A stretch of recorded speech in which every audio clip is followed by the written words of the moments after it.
पिटोरी अमावस्या म्हणजे काय आणि पिटोरी अमावस्या का करतात साजरी, जाणून घेऊया एका छोट्या गोष्टीतून. एका गावात एक गरीब ब्राह्मण होता. तो दरवर्षी वडिलांचे श्राद्ध श्रावणात करायचा. ब्राह्मणांना घरी जेवायला बोलवायचा. नेमकं त्याचवेळी त्या ब्राह्मणाची सून बाळंतण होत असच. मूल मरून जात. असे सलग 6 वर्ष झाले. 7व्या वर्षी पण तो तसाच गरीब ब्राह्मण वडिलांचे श्राद्ध करत होता. ब्राह्मण घरी जेवायला आले आणि नेमकं त्याचवेळी त्याची सून बाळंतण झाली. मूल मरण पावले.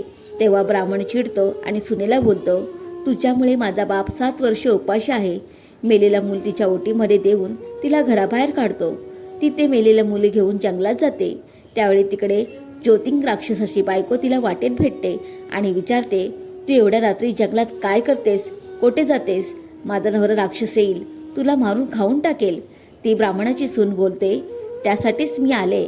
तेव्हा त्या ज्योतिंग राक्षसाची बायको म्हणाली, तू जीवावर एवढी उदार का? तेव्हा ब्राह्मणाची सून तिला सर्व हकीकत सांगते. माझा सासरा दरवर्षी त्यांच्या वडिलांचे श्राद्ध श्रावणात करत.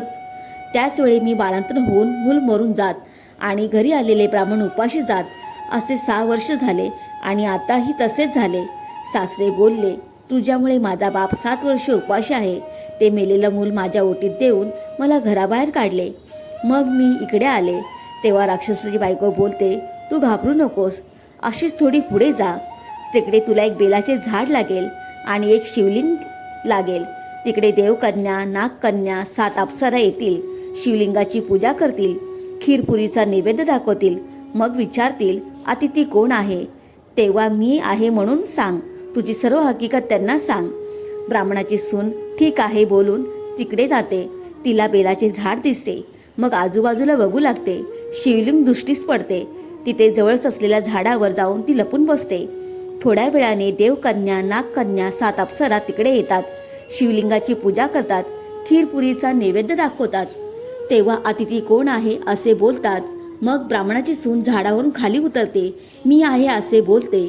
तेव्हा सर्वजण मागे वळून बघतात. तू कोण, कुठली, कोणाची? तेव्हा ब्राह्मणाची सून सर्व हकीकत सांगते. मग नागकन्या, देवकन्या मुलाची चौकशी केली. असरांनी ती दाखवली आणि तिचे 7 मुलांना जिवंत करून तिच्या जवळ दिले. मग तिला हे व्रत 64 योगिनीचे व्रत करायला सांगितले. तसेच हे व्रत मृत्यू लोकातही प्रकट करायला सांगितले. त्यावेळी ती ब्राह्मणाची सून विचारते, ह्याने काय होते? तेव्हा त्यांनी सांगितले, हे व्रत केल्याने मूल दगावत नाही, सुख समाधानात राहते. पुढे तिने नमस्कार करून गावात येते. तेव्हा गावातील लोक तिला बघतात आणि ब्राह्मणाला जाऊन सांगतात, तुमची सून आली. तेव्हा तो ब्राह्मण बघतो सून आणि तिच्यासोबत मुले आहेत. तो पटकन घरात जातो. मुठभर तांदूळ घेऊन बाहेर येतो. सुनेवरून, मुलांवरून तो तांदूळ ओवाळून टाकतो. घरात जाऊन हातपाय धुतो. घरात आल्यावर सुनेची चौकशी करतो. तेव्हा सून सर्व हकीकत सांगते. अशी आहे ही पिटोरी अमावस्येची कहाणी, गोष्ट.